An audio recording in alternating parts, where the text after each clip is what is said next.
What's up? An invoice or something? Just grab it. I won't be able to talk to him right now.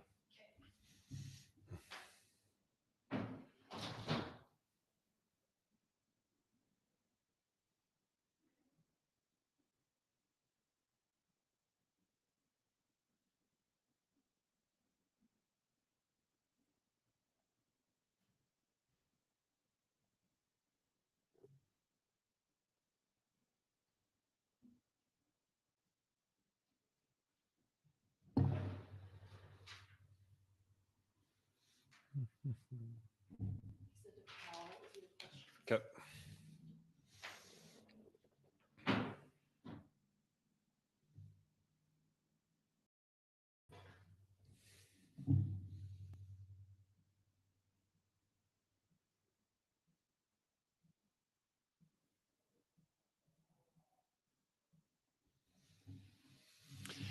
What is up, everyone? Welcome to another episode of Build with the CEO. My name is Trevor. I'm the CEO of Coach Catalyst, and I'm excited to be here on this beautiful, balmy Tuesday.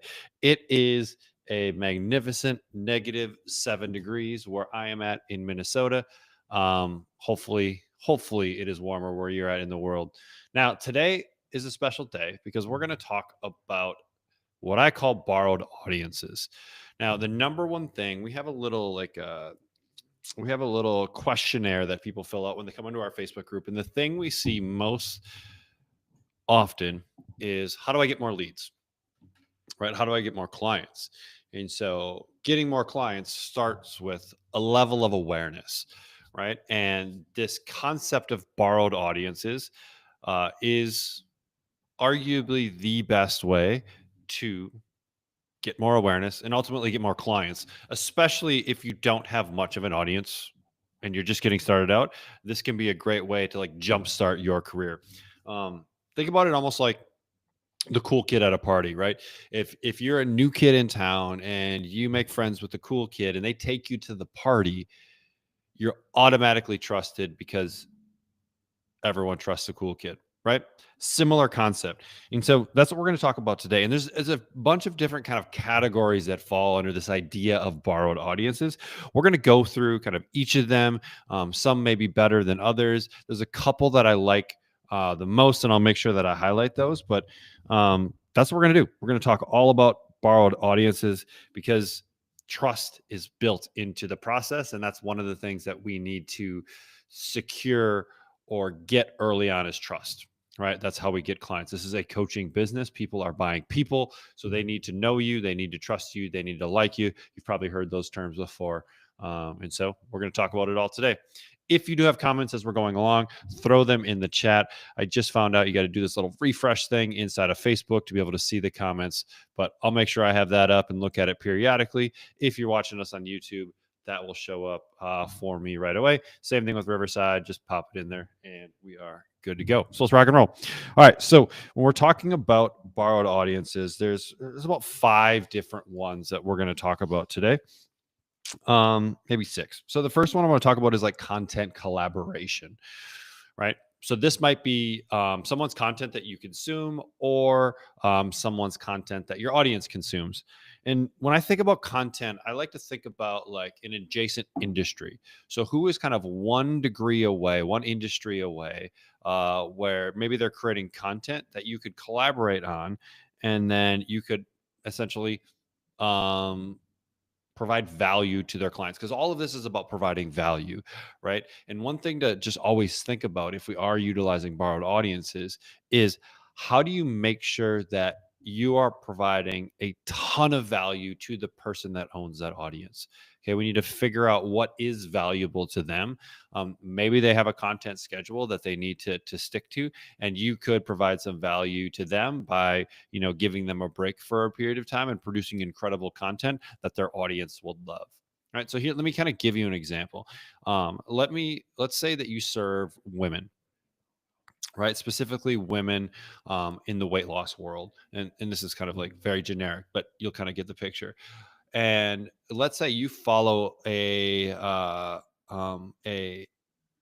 fashion type of person that talks about and maybe up to date fashion and what's going on. And so people that are interested in fashion were probably interested in looking and feeling better. And so, could you provide some value to that person that has a fashion blog or a fashion newsletter or something like that? Specifically around like specific times during the year and these like transition periods, right?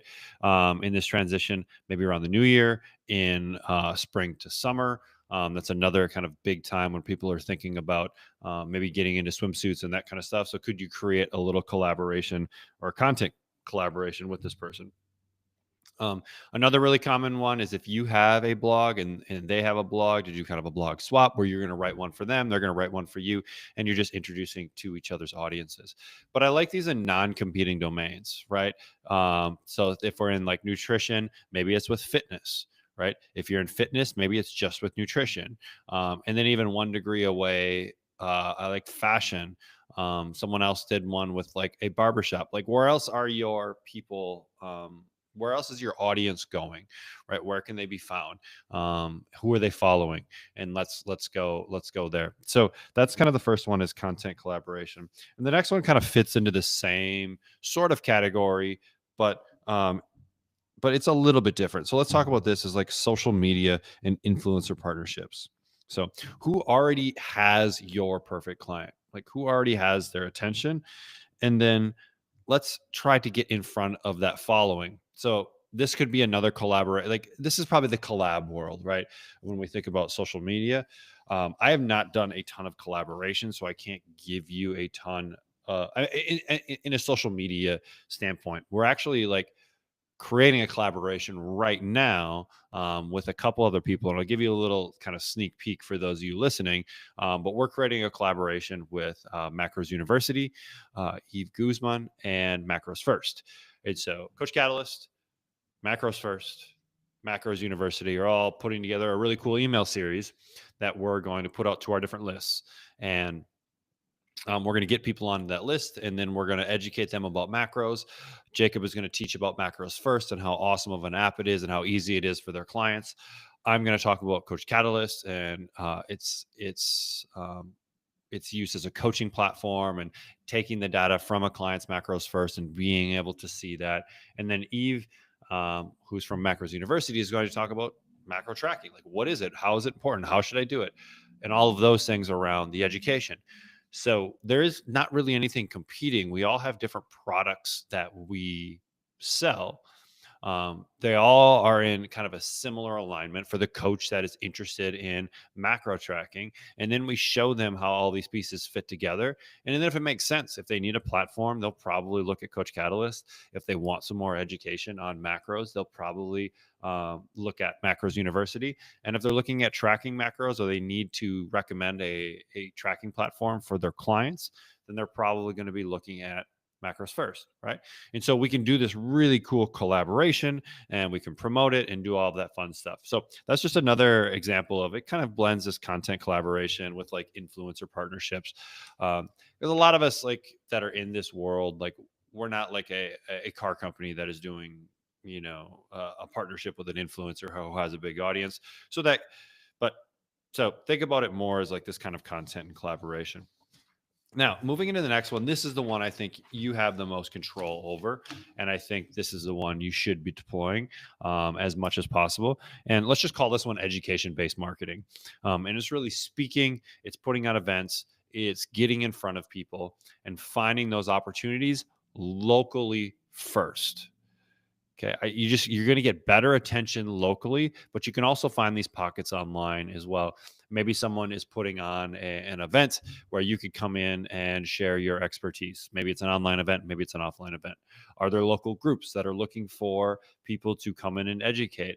I talk a lot about local chamber. I talk about Rotary clubs, Lions clubs, women's groups, business groups.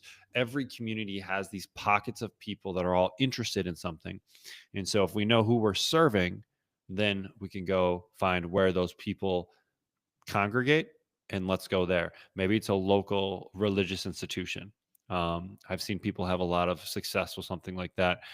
Um, And so find your audience or know your audience and then find out where they're hanging out and then find ways to provide value to those groups. And then even look at subsets. Maybe it's runners, maybe it's pickleball players. Um, all of these kind of sport places too have very kind of loyal followings. And so if you're a nutrition coach or a fitness coach, that can be a great place for you to go and start getting your name out there. Um, Another one that's really interesting too is just like our big box gyms or places where there's a lot of traffic. Like that can be a great place where you could potentially come in and get a great audience, right? Like that's why if you're a trainer for the first time, going and working at a big box gym is just going to expose you to a lot of people, which will allow you to start building a client base.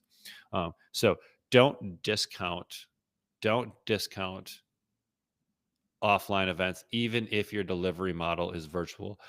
The delivery model, where like too many times coaches are thinking about, I need to be online or I need to market online if my business is online. Like you don't need to win the internet. You don't need to win social media. If you win the 20 miles around where you live, there's probably enough people that live in that radius that will allow you to build a really good business. And so, yes, we should do the online stuff. Yes, we should do that because that is really our modern day business card, you know. But the fastest way to get clients is offline, in person, helping people and finding ways to collaborate. The next one that I want to mention is like media and PR. The local newspaper, the local magazine that's always looking to highlight people. We have one locally called River Valley Woman, which is a women's magazine, and they highlight different people in the kind of local area. It's probably like it's southwestern Minnesota, so it's not. This is very regional, which is a lot easier to have a conversation with publishers and editors and people that produce the content than trying to get into something like men's health or women's health. Yes, that would be awesome, and yes, that would give you like expand your reach tremendously, but the likelihood of getting in there is a lot harder. And so finding ways to engage with local publications. Could you write a weekly column in the local newspaper or in the local magazine and do it for free, right? Because it's a lead gen, getting your name out there and potentially offering, lead magnets and those kind of things to those people. But are there ways that you could leverage media, PR locally? Another one is podcasts, right? Can you be a guest on different podcasts? So, what I'm trying to do with this episode is just give you lots of ideas and get the wheels spinning so you can find the one or two that make sense for you. And at the end, I'll talk a little bit about which ones that you may want to go for as well, because personality is in how you do things. You'll definitely gravitate towards certain ones. So the next one that we can talk about is email and list sharing. Um, this is a really, really good one. And we've seen collaborations with this. For example, like the one we're doing with Macros First and with Macros University, they have email lists. And so we're all going to mail our lists, right? Because we have something of value to everyone's list. So there's going to be some crossover there. You can find other people that have email lists or strong email lists with your audience, and you can create some sort of collaboration. Maybe it's an email swap where you'll send a few emails for them, they'll send a few emails for you. Maybe it's you're going to do a few guest emails for them. And in the end, we have to be thinking about it. What's in it for the person that owns the audience? What kind of kickback are you going to give them? Right? Is it going to be, hey, anyone that potentially signs up for my program, I'll give you X amount of like a referral commission? That's an easy one, right? As long as you know your numbers, you're able to then look at, hey, what am I willing to potentially give away for a new client? Think about it as like a marketing cost, right? There's lots of even local organizations, the local pickleball club, the local gym, the local boutique, the local hairdresser, barbers. It's very likely that they have email addresses and they have lists. And could you provide value to their lists or do a swap of any sorts, but just getting in front of their people? Again, there's a few things here. One, what's in it for them? I think we should always, whenever we're using borrowed audiences, that is the number one question we should be contemplating and really thinking hard about what's in it for the person that owns the audience. Okay. And if we can figure out a little bit about what potentially motivates them, is goodwill important to them? Is money important to them? Are they monetizing their audience consistently? Do they just want to have another expert in front of their audience? Like, do I have a relationship with them? Right? What's in it for the person that owns the audience? And then the second one is, how do you make it easy for them? Super easy for them. So if you're doing, let's say, an email piece, one, we should learn about what's important to their people. You should probably be on their list and have gotten emails from them a few different times so you know what they're writing, how they write, um, and then um, and then we write everything. We make it easy, super easy for them. It's all ready to go. It's formatted correctly. They don't have to do a lot of edits and those kind of things. We want to make it as easy for them to press play. So if you're thinking about those two things, if you're thinking about what's in it for the other person, the person that owns the audience, and how to make it really, really easy for them, um, you're going to increase the likelihood of this happening over and over again with those people, right? So email list sharing, newsletter swaps, could be potentially like joint webinars or things like that where two people are educating and you're each going to email your list about it. It could be other partnerships, like I talked about with our like Macros First and Macros University one. And then the last one, which kind of falls in that same partnership one, is just strategic partnerships. I like strategic business partnerships. And so, what businesses do your people frequent? Right? If we don't know, ask your people. Right? Ask them. Ask them, like, where are they buying their supplements from? Where do they grocery shop? Where do they get their hair done? Where do they get massages at? Where do they get PT if they're doing that? Where do they doctor at? Like, try to start making lists of all of these things, and it's just having those conversations with your clients, and then you're going to start to see commonalities. Hey, a lot of my clients shop here. A lot of my clients are connected to this brand. Cool. Now that's a great opportunity to go and connect with that brand and do a joint venture, right? Make something a win-win for both people. And I mean, when we think about other things too, like the really easy ones are, if I'm a nutrition coach, if that's my main focus, find the fitness people. Gyms are a great way to go, especially smaller boutique type gyms that don't offer nutrition coaching, right? Going in there, helping them run a challenge, helping them do some nutrition coaching. It's going to provide an additional service for their members, something that their members need and are willing to pay for. And then the gym may potentially get a kickback on it, and they don't really have to do a whole lot of work whatsoever, right? So again, thinking about win-win, right? And so if you're a nutrition coach, going after the fitness crowd.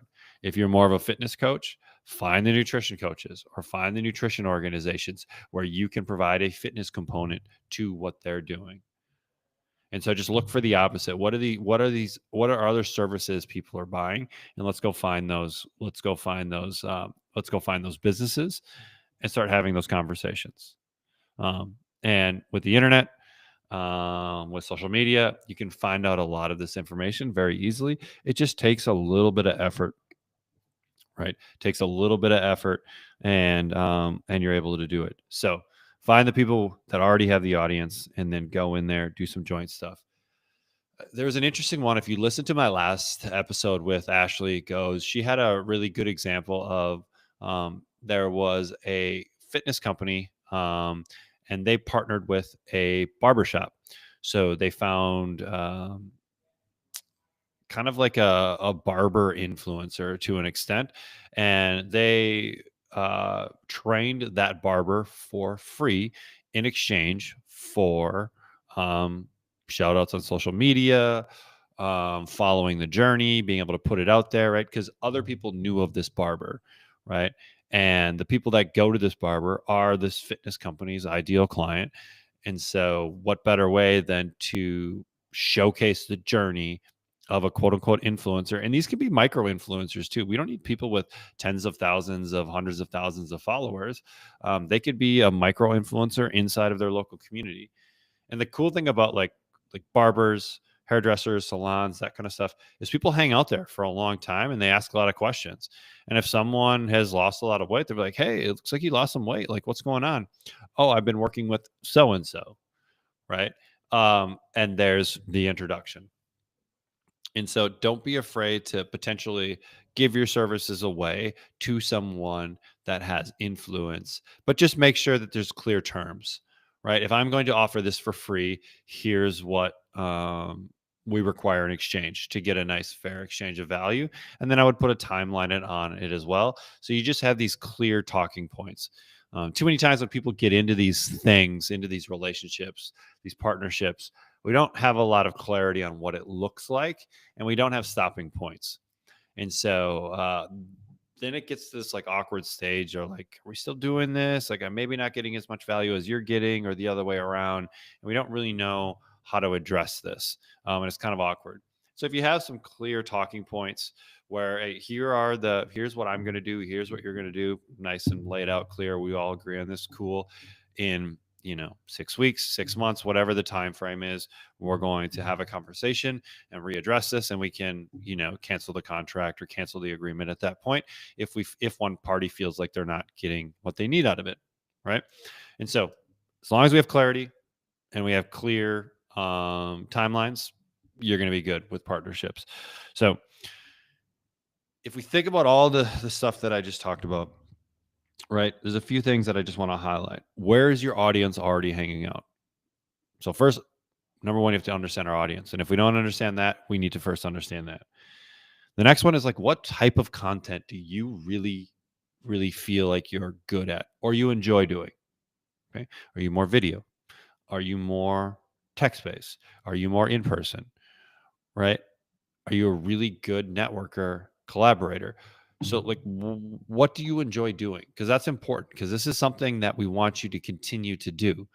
And so if you enjoy doing something, the likelihood of you following through on it, and it doesn't need to be like, hey, this is the best thing in the world, but it should be okay. Like, for example, like with this medium, I prefer to have more of a talking medium like this versus writing a lot. Yes, I will still write and I will do that kind of stuff. But I do a lot more of this. And then from this, I can create a lot of writing. So what do those look like? Right. And then the other thing is like, what relationships do you currently have? Sometimes we forget about the relationships that we have and just going through and really going through your phone and seeing like, hey, is there any collaboration opportunities here? Right? People move around. People have jobs. You want to get into like, let's say, corporate wellness. Cool. Who do you know that's higher up in different companies, or who's part of HR, or who's on wellness committees, and start having those conversations, because you don't know who will open that door. And then potentially even just putting the word out on different platforms that you have influence, right? Hey, I'm looking for X. Can anybody help me out? Right? People love to help. So don't deprive them of that opportunity. And then we just take one strategy and roll with it. If I had to rank some of these strategies without really knowing any of the background, I think speaking in person is one of the best, because it just instantly positions you as an expert, right? You being on stage, having a PowerPoint, talking about something, you're instantly an expert to people. And if they have the problem and they see you as the expert, there's a match right away. So I think that's probably one of my favorite ones. The next one that I would put, if I had to rank a number 2, would be strategic joint ventures, business partnerships, adjacent industries, who's one degree away that we can create some sort of collaboration, and maybe do something together. Or maybe it's potentially providing value to their people, right? Like a nutrition coach to a gym. So who's one degree away where you could provide value? I think those two are probably two of the biggest ones. If you do have a little bit of an email list or something like that, you can start looking at email list swaps, that kind of stuff. But honestly, I think with strategic business partnerships and speaking, you can get a nice handful of clients to start working with, and then we can start working on some other strategies, be it referrals or other things there. Because the cool thing about speaking and even like strategic business partnerships is that lends itself to driving stuff towards social media as well, because you're maybe cross promoting. If you do a speaking gig, you can get a lot of short form content out of that you can then put up, which helps to just kind of rev up the organic engine. And so if you get anything out of this, borrowed audiences are a worthy endeavor to get out there and utilize. Pick a strategy that fits your personality and then just try it. Like that's all it is. Like just get out there and try it. And I'm just gonna refresh comments here to see if there is anything in there. But yeah, if you have any comments or anything that's working well for you, our Facebook group is the place to share this kind of stuff. We're not competing in there. Our goal is to help each other. There's more than enough people and clients to go around. So if you do have a strategy that's worked really well for you, I'd love to hear about it in the comments on this video. Drop it in there. Maybe we bring you on for a future episode to talk about it a little bit more. But I'd love to know what other coaches are doing and having success with, so we can help some more coaches level up. So that's all I got. It's Tuesday. Build the CEO. My name is Trevor. And if you have any questions, just drop them in the comments. Have a great day. See you guys later.